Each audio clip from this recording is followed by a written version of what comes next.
আসসালামু আলাইকুম। আপনাদের সবাইকে ছাত্র জনতার বিপ্লবে সিক্ত নতুন বাংলাদেশে স্বাগত জানাচ্ছি। গভীর শ্রদ্ধা জানাচ্ছি জুলাই আগস্ট মাসে ফ্যাসিবাদের বিরুদ্ধে ছাত্র জনতার অভ্যুত্থানে নিহত সকলের প্রতি। তাদের আত্মার মাগফিরাত কামনা করছি। তাদের আত্মত্যাগের বিনিময়ে নতুন বাংলাদেশ গড়ার শপথ নিয়ে আমি আপনাদের কাছে কিছু কথা বলতে চাই। শরণার্থীকালের ভয়াবহ বন্যায় যারা মৃত্যুবরণ করেছেন, যারা অসুস্থ হয়ে পড়েছেন বা যারা সর্বস্ব হারিয়েছেন, যারা দুঃসহ জীবনযাপন করছেন, তাদের স্মরণে রেখে আজকের কথাগুলো বলছি। বন্যা দুর্গতদের জীবন দ্রুত স্বাভাবিক করার জন্য যাবতীয় উদ্যোগ সরকারি বেসরকারি পর্যায়ে নেবার আয়োজন করেছি। ভবিষ্যতে সকল ধরনের বন্যা প্রতিরোধে আমাদের আভ্যন্তরীণ এবং প্রতিবেশীদের সঙ্গে যাতে যৌথভাবে নেওয়া যায় সে আলোচনা শুরু করেছে। প্রিয় দেশবাসী, আপনারা জানেন বিপ্লবী ছাত্র জনতা জাতির এই ক্রান্তি লগ্নে আমাকে এক গুরু দায়িত্ব অর্পণ করেছে। তারা নতুন এক বাংলাদেশ গড়তে চায়। নতুন প্রজন্মের এই গভীর আকাঙ্ক্ষাকে বাস্তবে রূপ দেওয়ার সংগ্রামে আমি একজন সহযোদ্ধা হিসেবে তাদের সঙ্গে যোগ দিয়েছি। দেশের সকল বয়সের, সকল পেশার, সকল মতের, সকল ধর্মের সবাইকে বিনা দ্বিধায় এই সংগ্রামে যোগ দেওয়ার আহ্বান জানাচ্ছি। প্রিয় দেশবাসী, লক্ষ লক্ষ শহীদের রক্তের বিনিময়ে এবং লক্ষ লক্ষ মা বোনের আত্মদানের বিনিময়ে যে বাংলাদেশ আমরা পেয়েছিলাম তা ফেসিবাদ এবং স্বৈরাচারের হাতে ধ্বংস হয়ে গেছে। আপনারা দেখেছেন আমাদের প্রতিটি প্রতিষ্ঠানকে তারা কিভাবে শেষ করেছে। দেশের রন্ধ্রে রন্ধ্রে ঢুকে গেছে দুর্নীতি। এমন এক দেশে আমাদের দেশ রূপান্তরিত হয়েছে যেখানে স্বৈরাচারের পিয়নও দুর্নীতির মাধ্যমে 400 কোটি টাকার সম্পদ করার মতো অকল্পনীয় কাজ করে গেছে নির্বিবাদে। শিক্ষা খাতকে পঙ্গু করে দিয়েছে। ব্যাংকিং ও শেয়ার বাজার খাতে লুটপাট, প্রকল্প ব্যয়ে বিশ্ব রেকর্ড, অবাধ সম্পদ পাচার, আইন শৃঙ্খলা রক্ষাকারী সংস্থাকে নিজ দলের পুতুলে রূপান্তর, বাক স্বাধীনতা হরণ, মানবাধিকার হরণ, এসবই হিমশৈলের অগ্রভাগ মাত্র। ক্ষমতা কুক্ষিগত করতে ফ্যাসিবাদী সরকার খর্ব করেছে জনগণের সাংবিধানিক ক্ষমতা ও অধিকার। দুঃশাসন, দুর্নীতি, অন্যায়, অবিচার, নিপীড়ন, বিচারের নামে প্রহসনের মাধ্যমে জনসুরক্ষা বিপন্ন করেছে। জনগণকে নির্যাতন, বঞ্চনা ও বৈষম্যের মুখোমুখি দাঁড় করিয়ে দিয়েছে। নতুন প্রজন্মের মানুষ সহ কোটি কোটি মানুষের ভোটাধিকারকে বছরের পর বছর হরণ করেছে। মানুষের এগিয়ে যাওয়ার পথে সকল ধরনের প্রতিবন্ধকতা তৈরি করে স্বৈরাচার তার নিজের, পরিবারের ও দলের কিছু মানুষের হাতে দেশের মালিকানা তুলে দিয়েছে। প্রিয় দেশবাসী, কিন্তু এই দ্বার প্রান্তে দাঁড়িয়েই আমাদের গড়তে হবে স্বপ্নের বাংলাদেশ। বৈষম্যহীন, শোষণহীন, কল্যাণময় এবং মুক্ত বাতাসের রাষ্ট্রের যে স্বপ্ন নিয়ে ছাত্র জনতা আন্দোলনে ঝাঁপিয়ে পড়েছিল, আমি তাদের সেই স্বপ্ন পূরণে অঙ্গীকারবদ্ধ। আপনাদের সবাইকে এই শুভলগ্নে তাদের স্বপ্ন পূরণে সমস্ত শক্তি নিয়ে এগিয়ে আসার আহ্বান জানাচ্ছি। তাদের স্বপ্ন আমাদের স্বপ্ন। জাতীয় জীবনে তরুণরা একটা মহা সুযোগ সৃষ্টি করে দিয়েছে। আমরা সবাইকে সুযোগ ব্যবহার করার কাজে এগিয়ে আসতে আহ্বান জানাচ্ছি। গণরোষের মুখে ফ্যাসিবাদী সরকার প্রধান দেশ ত্যাগ করার পর আমরা এমন একটি দেশ গড়তে চাই যেখানে প্রতিটি নাগরিকের মানবাধিকার থাকবে পুরোপুরি সুরক্ষিত। আমাদের লক্ষ্য একটাই, উদার, গণতান্ত্রিক, বৈষম্যহীন, অসাম্প্রদায়িক বাংলাদেশ। আমরা এক পরিবার, আমাদের এক লক্ষ্য। কোনো ভেদাভেদ যেন আমাদের স্বপ্নকে ব্যাহত করতে না পারে, সেজন্য আমরা প্রতিজ্ঞাবদ্ধ। বর্তমান সরকারের দায়িত্ব গ্রহণের মাত্র 2 সপ্তাহ শেষ হল। কর্মযাত্রার প্রথম পর্যায়ে রাষ্ট্র সংস্কারের কাজে আপনাদের কাছ থেকে যে সমর্থন পাচ্ছি সেজন্য আন্তরিক ধন্যবাদ। আমরা অনুধাবন করছি যে আমাদের কাছে আপনাদের প্রত্যাশা অনেক। এই প্রত্যাশা পূরণে আমরা বদ্ধপরিকর। যদিও দীর্ঘদিনের গণতন্ত্রহীনতা, 15 বছরের ফ্যাসিবাদী শাসন ব্যবস্থা প্রায় প্রতিটি ক্ষেত্রেই আমাদের জন্য পর্বতসম চ্যালেঞ্জ রেখে গিয়েছে। কিন্তু এই চ্যালেঞ্জ গ্রহণে আমরা প্রস্তুত। আজ আমি সরকারের পক্ষ থেকে আপনাদের দোয়া ও সহযোগিতা কামনা করতে আপনাদের সামনে এসেছি। শুধু আমি বলবো, আপনাদের একটু ধৈর্য ধরতে হবে। এখনই সব দাবি পূরণ করার জন্য জোর করা, প্রতিষ্ঠানে ঢুকে ব্যক্তিবিশেষকে হুমকির মধ্যে ফেলা, মামলা গ্রহণের জন্য চাপ সৃষ্টি করা, বিচারের জন্য গ্রেফতারকৃত ব্যক্তিকে আদালতে হামলা করে আগেই এক ধরনের বিচার করে ফেলার যে প্রবণতা, তা থেকে বের হতে হবে। ছাত্র জনতার বিপ্লবের গৌরব ও সম্ভাবনা এসব কাজে ম্লান হয়ে যাবে। নতুন বাংলাদেশ গড়ার প্রচেষ্টাও এতে ব্যাহত হবে। রাতারাতি এই পরিস্থিতি থেকে উত্তরণ কঠিন। নড়বড়ে এক কাঠামো, আমি বরং বলবো জনস্বার্থের বিপরীতমুখী এক কাঠামোর উপর দাঁড়িয়ে আমাদেরকে দেশ পুনর্গঠনের কাজে হাত দিতে হয়েছে। আমরা এখান থেকেই বাংলাদেশকে এমনভাবে করতে চাই যেন এদেশে জনগণই সত্যিকার অর্থে সকল ক্ষমতার উৎস হয়, বিশ্ব দরবারে একটি মানবিক ও কল্যাণকর রাষ্ট্র হিসেবে সমাদৃত হয়। তরুণ প্রজন্ম, শিক্ষার্থী ও জনতার আত্মত্যাগের প্রতি সম্মান জানাতে রাষ্ট্র সংস্কারের কাজে সফল আমাদের হতেই হবে। এর আর কোনো বিকল্প নেই। প্রিয় দেশবাসী, আপনারা ইতোমধ্যে জেনেছেন জুলাই আগস্ট মাসে গণ অভ্যুত্থানে বল প্রয়োগ ও হতাহতের যে দুঃসহ ঘটনা ঘটানো হয়েছে তার স্বচ্ছ তদন্ত করতে জাতিসংঘের মানবাধিকার কমিশনের প্রধানকে বাংলাদেশে এসে তাদের তদন্ত শুরু করতে আমরা আমন্ত্রণ জানিয়েছি। তদন্তের এই প্রক্রিয়া এই সপ্তাহে শুরু হবে। তাদের প্রথম দল ইতিমধ্যে এসে গেছে। আমরা ইতিমধ্যে ছাত্র জনতার বিপ্লবকে নস্যাৎ করতে যে শত শত মিথ্যা ও হয়রানিমূলক মামলা দায়ের করা হয়েছিল তার অধিকাংশ প্রত্যাহার করেছি এবং আটক ছাত্র জনতার মুক্তি লাভের ব্যবস্থা করেছে। পর্যায়ক্রমে মিথ্যা ও গায়েবী সকল মামলার ক্ষেত্রে অনুরূপ ব্যবস্থা গ্রহণ করে মানুষকে দুঃসহ ভোগান্তি থেকে মুক্ত করা হবে। ন্যায় বিচার নিশ্চিত করতে গণ অভ্যুত্থানের সকল শহীদ পরিবারকে পুনর্বাসন করবে। সকল আহত শিক্ষার্থী ও জনতার চিকিৎসার সম্পূর্ণ ব্যয় সরকার বহন করবে। সেই লক্ষ্যে স্বাস্থ্য মন্ত্রণালয়ের নেতৃত্বে উপদেষ্টা পরিষদে বৈষম্য বিরোধী ছাত্র আন্দোলনের প্রতিনিধিত্বকারী 2 জন উপদেষ্টার সহায়তায় একটা পূর্ণাঙ্গ তালিকা প্রস্তুত করা হচ্ছে। এই কার্যক্রমের জন্য এবং গণ অভ্যুত্থানের শহীদদের স্মৃতি ধরে রাখতে সরকার অতি দ্রুত জুলাই গণহত্যা স্মৃতি ফাউন্ডেশন নামে একটি ফাউন্ডেশন প্রতিষ্ঠা করার প্রক্রিয়ার শেষ পর্যায়ে এনেছে। আপনাদের সবার এবং বিদেশে অবস্থানরত ভাই বোনদের অনুদান এই প্রতিষ্ঠানে পাঠানোর জন্য অনুরোধ করছি। আমি ব্যক্তিগতভাবে এই প্রতিষ্ঠানের চেয়ারম্যানের পদ গ্রহণ করেছি। প্রিয় দেশবাসী, আপনারা লক্ষ্য করেছেন দায়িত্ব গ্রহণ করেই আমাদেরকে আইন শৃঙ্খলা অঙ্গনে অস্থির পরিস্থিতি সামাল দিতে হয়েছে। আপনাদের সহযোগিতা ও সমর্থনে দেশপ্রেমিক সকল আইন শৃঙ্খলা রক্ষাকারী বাহিনী কাজে যোগ দিয়েছে। ফ্যাসিবাদী সরকার প্রশাসনের চরম দলীয়করণ করার ফলে বিপুল সংখ্যক কর্মকর্তা কর্মচারী দীর্ঘদিন বৈষম্যের শিকার হয়েছেন। আমরা ইতিমধ্যে সংশোধনমূলক ব্যবস্থা গ্রহণ করতে আরম্ভ করেছি।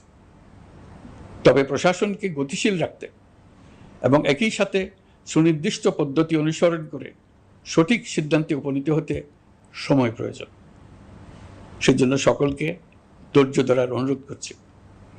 প্রশাসনের সকল ক্ষেত্রে প্রতিষ্ঠানগুলো যেন জনগণের আস্থা ফিরে পায়, সেটি আমাদের অন্যতম উদ্দেশ্য। লুটপাট ও দুর্নীতির আখড়ায় পরিণত করা ব্যাংকিং খাতে সুশাসন নিশ্চিত করার জন্য আমরা উদ্যোগ নিয়েছি। এই খাতে দক্ষ জনবল নিয়োগ দেওয়া হচ্ছে।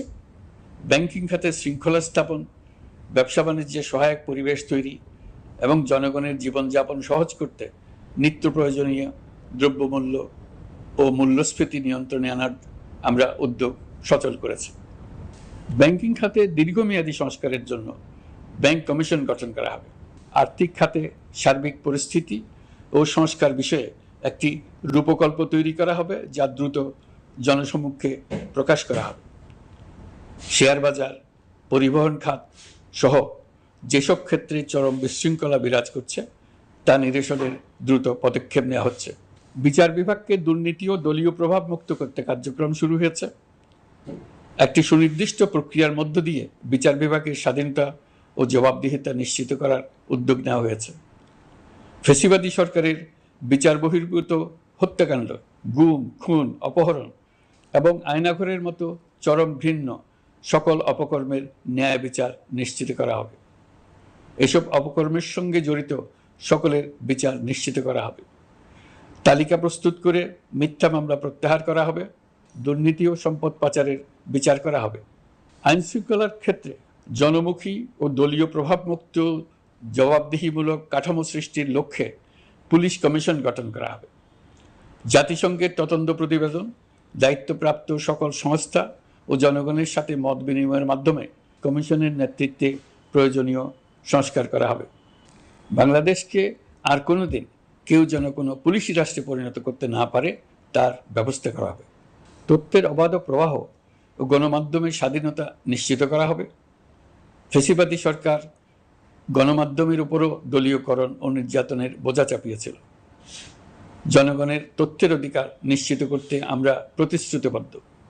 তথ্যের প্রবাহে বিদ্যমান আইনি ও অন্যান্য বাধা অপসারণ করা হবে। মত প্রকাশের স্বাধীনতা বাধাগ্রস্ত করে এমন সব আইনের নিপীড়নমূলক ধারা সংশোধন করা হবে। ইতিমধ্যে এই ধরনের আইনগুলো চিহ্নিত করে এই প্রক্রিয়া শুরু করা হয়েছে। বিদেশি সংবাদকর্মীদের এদেশে আসার পর যে অলিখিত নিষেধাজ্ঞা ছিল, ইতিমধ্যে আমরা তা তুলে নিয়েছি। বিদেশি সাংবাদিকদের দ্রুত ভিসা দিতে সংশ্লিষ্ট কর্মকর্তাদের নির্দেশ দেওয়া হয়েছে।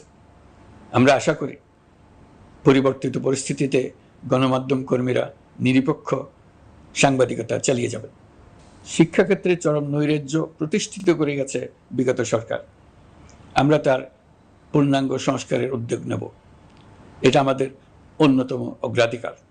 আপনারা জানেন, দায়িত্ব গ্রহণের পর দ্রুততম সময়ের মধ্যে সকল শিক্ষা প্রতিষ্ঠান খুলে দেওয়া হয়েছে। শিক্ষার্থীদের জন্য সৃজনশীল, নিরাপদ ও ভীতিমুক্ত পরিবেশ নিশ্চিত করা আমাদের অঙ্গীকার। একই সাথে পাঠ্যক্রমকে যুগোপযোগী করার কাজও দ্রুত শুরু করা হবে। গণতন্ত্রকে সুসংহত করতে স্থানীয় সরকার প্রতিষ্ঠানগুলোকে শক্তিশালী করা হবে এবং ক্ষমতার বিকেন্দ্রীকরণ নিশ্চিত করা হবে। ছাত্র জনতার গণঅভ্যুত্থানকে সফল পরিণতি দিতে প্রশাসন, বিচার বিভাগ, নির্বাচন কমিশন ও নির্বাচনী ব্যবস্থা, আইন শৃঙ্খলা খাত এবং তথ্য প্রবাহে প্রয়োজনীয় সংস্কার সম্পূর্ণ করে অবাধ ও সুষ্ঠু অংশগ্রহণমূলক নির্বাচন আয়োজন করা হবে। এর লক্ষ্য হবে দুর্নীতি, লুটপাট, গণহত্যার বিরুদ্ধে একটি জবাবদিহিতামূলক রাজনৈতিক বন্দোবস্তের সূচনা। বর্তমান সরকার দুর্নীতির বিরুদ্ধে স্পষ্ট অবস্থান গ্রহণ করেছে। আমাদের সকল উপদেষ্টা দ্রুততম সময়ের মধ্যে তাদের সম্পদের বিবরণ প্রকাশ করবেন। পর্যায়ক্রমে এটা সকল সরকারি কর্মকর্তাদের ক্ষেত্রেও নিয়মিত এবং বাধ্যতামূলক করা হবে। রাষ্ট্রীয় পর্যায়ে দুর্নীতির বিরুদ্ধে ব্যবস্থা গ্রহণে সংবিধানের ৭৭ অনুচ্ছেদে প্রতিশ্রুত ন্যায়পাল নিয়োগে অধ্যাদেশ প্রণয়ন করা হবে। এবার কৃষি খাতের কথা একটু বলি। কৃষি নির্ভর বাংলাদেশে কৃষকের স্বার্থ যেন সুরক্ষিত থাকে, কৃষক যেন তার উৎপাদিত পণ্যের ন্যায্য মূল্য পায়, তা নিশ্চিত করা হবে। প্রবাসী শ্রমিকরা যেভাবে বৈষম্য বিরোধী ছাত্র জনতার আন্দোলনকে সমর্থন দিয়েছে, মুক্তিকামী জনগণ তা কৃতজ্ঞ চিত্তে স্মরণ করে। তাদের প্রতি সকল পর্যায়ে সম্মানজনক আচরণ নিশ্চিত করা হবে। বাংলাদেশের স্বাস্থ্য খাত অন্যতম দুর্নীতিগ্রস্ত খাত।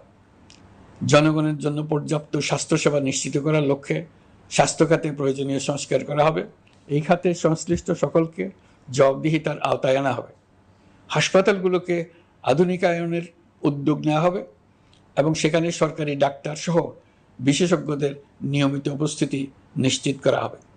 স্বাস্থ্যসেবা যাতে নির্দিষ্ট কিছু অঞ্চলে কেন্দ্রীভূত না থাকে, দেশের সব অঞ্চলের মানুষ সমান স্বাস্থ্যসেবা পায়, সে লক্ষ্যে প্রয়োজনীয় উদ্যোগ নিতে আমরা বদ্ধপরিকর। বর্তমান প্রজন্ম অনেক বেশি সচেতন। বিশ্বের বিভিন্ন প্রান্তে ঘটে যাওয়া পরিবর্তন বিষয়ে তারা ওয়াকিবহাল শুধু নয়, তারা নেতৃত্ব দিচ্ছে।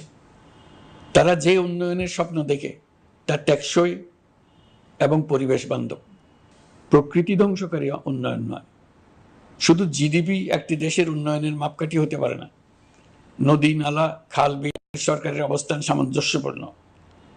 জলবায়ু পরিবর্তন রোধ করতে এবং আগামী প্রজন্মের জন্য সুস্থ একটা পৃথিবী রেখে যেতে কার্বন নিঃসরণ শূন্যের কোটায় নামিয়ে আনার বিকল্প নেই। আমাদের সরকার পরিবেশ ও জলবায়ু রক্ষায় সর্বোচ্চ গুরুত্ব দেবে। এই কার্যক্রমে তরুণ সম্প্রদায়কে সম্পৃক্ত করা হবে। ইতোমধ্যে বিভিন্ন রাষ্ট্র ও জাতিসংঘ বর্তমান সরকারের কর্মসূচির প্রতি সমর্থন ব্যক্ত করেছে। আমরা সকল রাষ্ট্রের সাথে বন্ধুত্বপূর্ণ সম্পর্ক বজায় রাখব। আমাদের পররাষ্ট্রনীতির ভিত্তি হবে পারস্পরিক আস্থা, বিশ্বাস ও সহযোগিতা। আমরা মানবাধিকার আইন সহ সকল আন্তর্জাতিক আইনের প্রতি শ্রদ্ধাশীল। আমাদের পক্ষ থেকে গুম বিষয়ক আন্তর্জাতিক চুক্তির পক্ষরাষ্ট্র হওয়া সহ বিভিন্ন পদক্ষেপ নেওয়া হয়েছে। ইতিমধ্যে পক্ষভুক্ত এমন সকল আঞ্চলিক ও দ্বিপাক্ষিক চুক্তি ও সমঝোতা বাস্তবায়ন করে যাব। আমাদের সরকার রোহিঙ্গা সমস্যার বাস্তবসম্মত সমাধানের লক্ষ্যে আন্তর্জাতিক সম্প্রদায়ের সাথে কাজ করে যাবে। আমরা জাতীয় ঐক্যে বিশ্বাসী।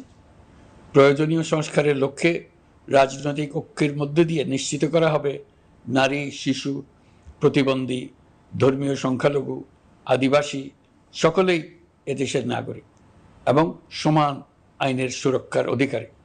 তাদের সকলের মানবিক অধিকার সহ অন্যান্য সকল অধিকার নিশ্চিত করার উদ্যোগ নেওয়া হবে।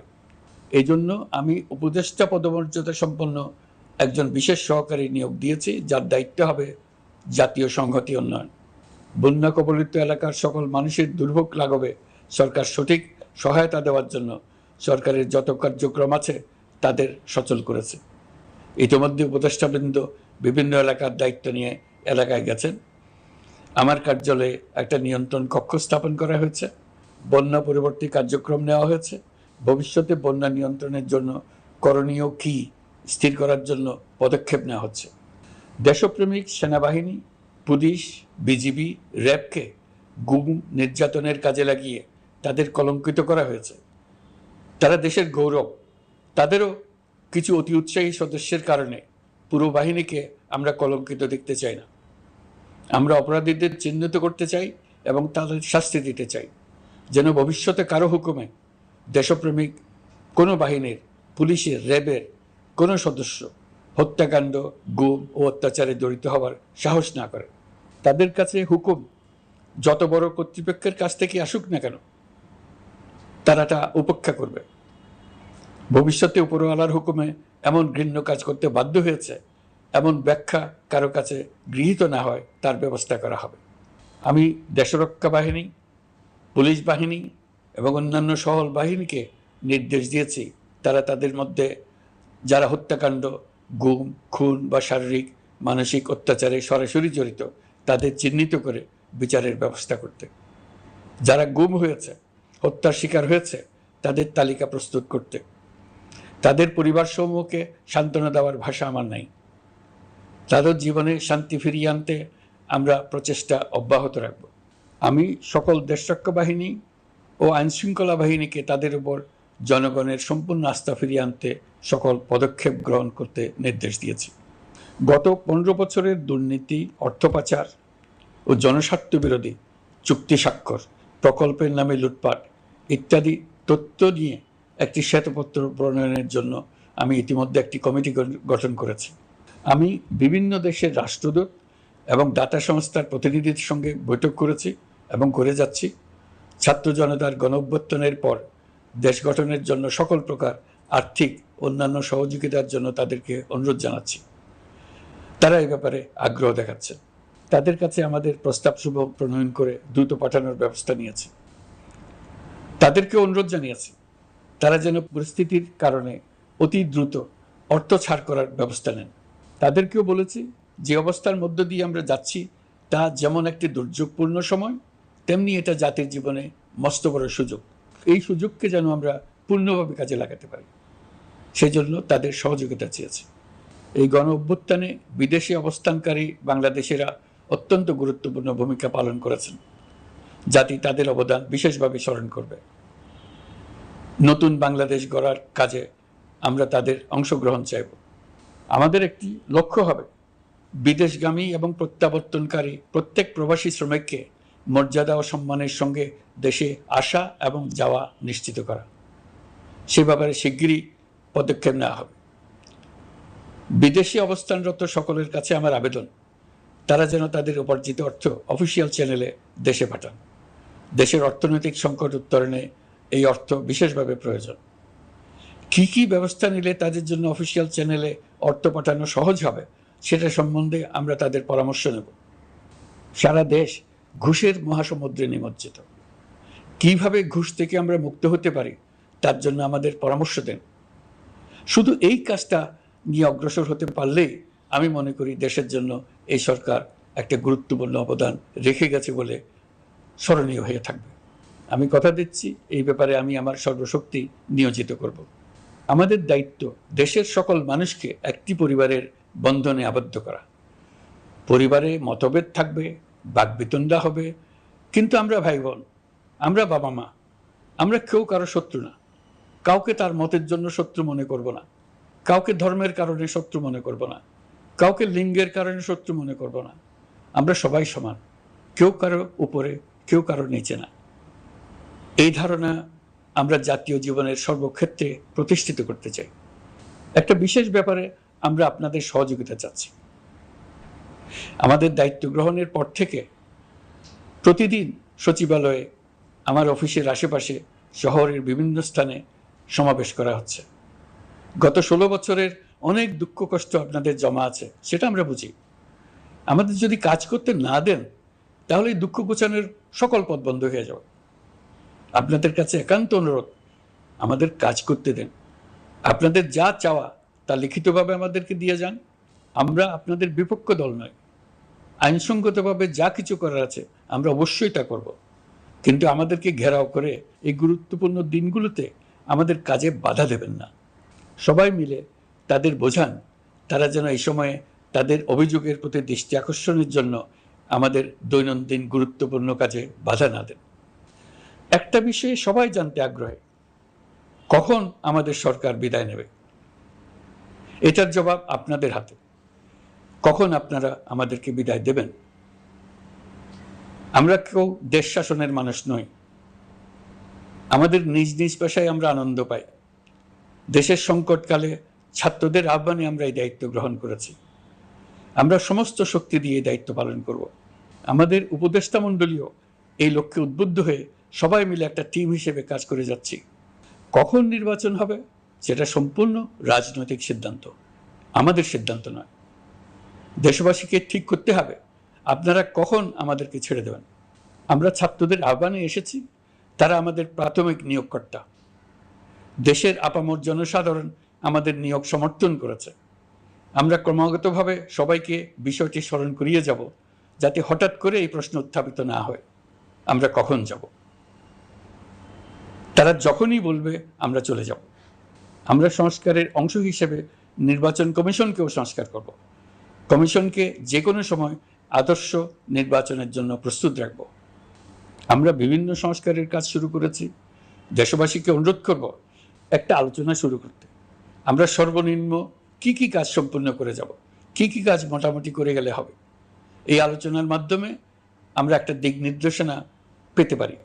তবে চূড়ান্ত সিদ্ধান্ত রাজনৈতিক সিদ্ধান্ত, সেটা রাজনৈতিক আলোচনা থেকেই আসবে।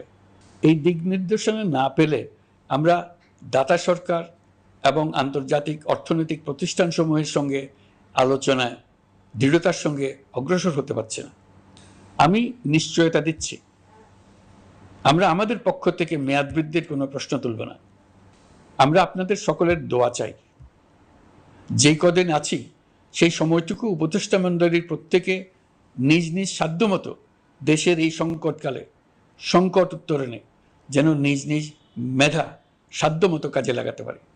নতুন বাংলাদেশ গড়ার যে সুযোগ ছাত্র জনতার রক্তের বিনিময়ে আমরা অর্জন করলাম, আমরা আমাদের মতানৈক্যের কারণে সেটা যেন হাতছাড়া করে না ফেলে, এটা আমরা নিশ্চিত করতে চাই।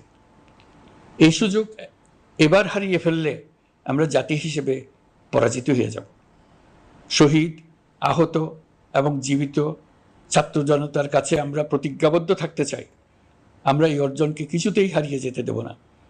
যে সুযোগ তারা আমাদেরকে দিয়েছে তার মাধ্যমে আমাদের দেশকে পৃথিবীর একটি শ্রদ্ধেয়, সকল দিকে দৃষ্টান্ত স্থাপনকারী দেশে পরিণত করতে আমরা শপথ নিয়েছি। সবশেষে আবারও আমাদের দেশের সকল মানুষ, শিশু, কিশোর কিশোরী, তরুণ তরুণী, বয়স্ক, বৃদ্ধ, নারী, পুরুষ সবার কাছে দোয়া চাইছি যেন আমরা আমাদের সকলের স্বপ্ন বাস্তবায়নে সফল হই। আল্লাহ আমাদের সহায় হন, আমাদের সবার মঙ্গল করুন।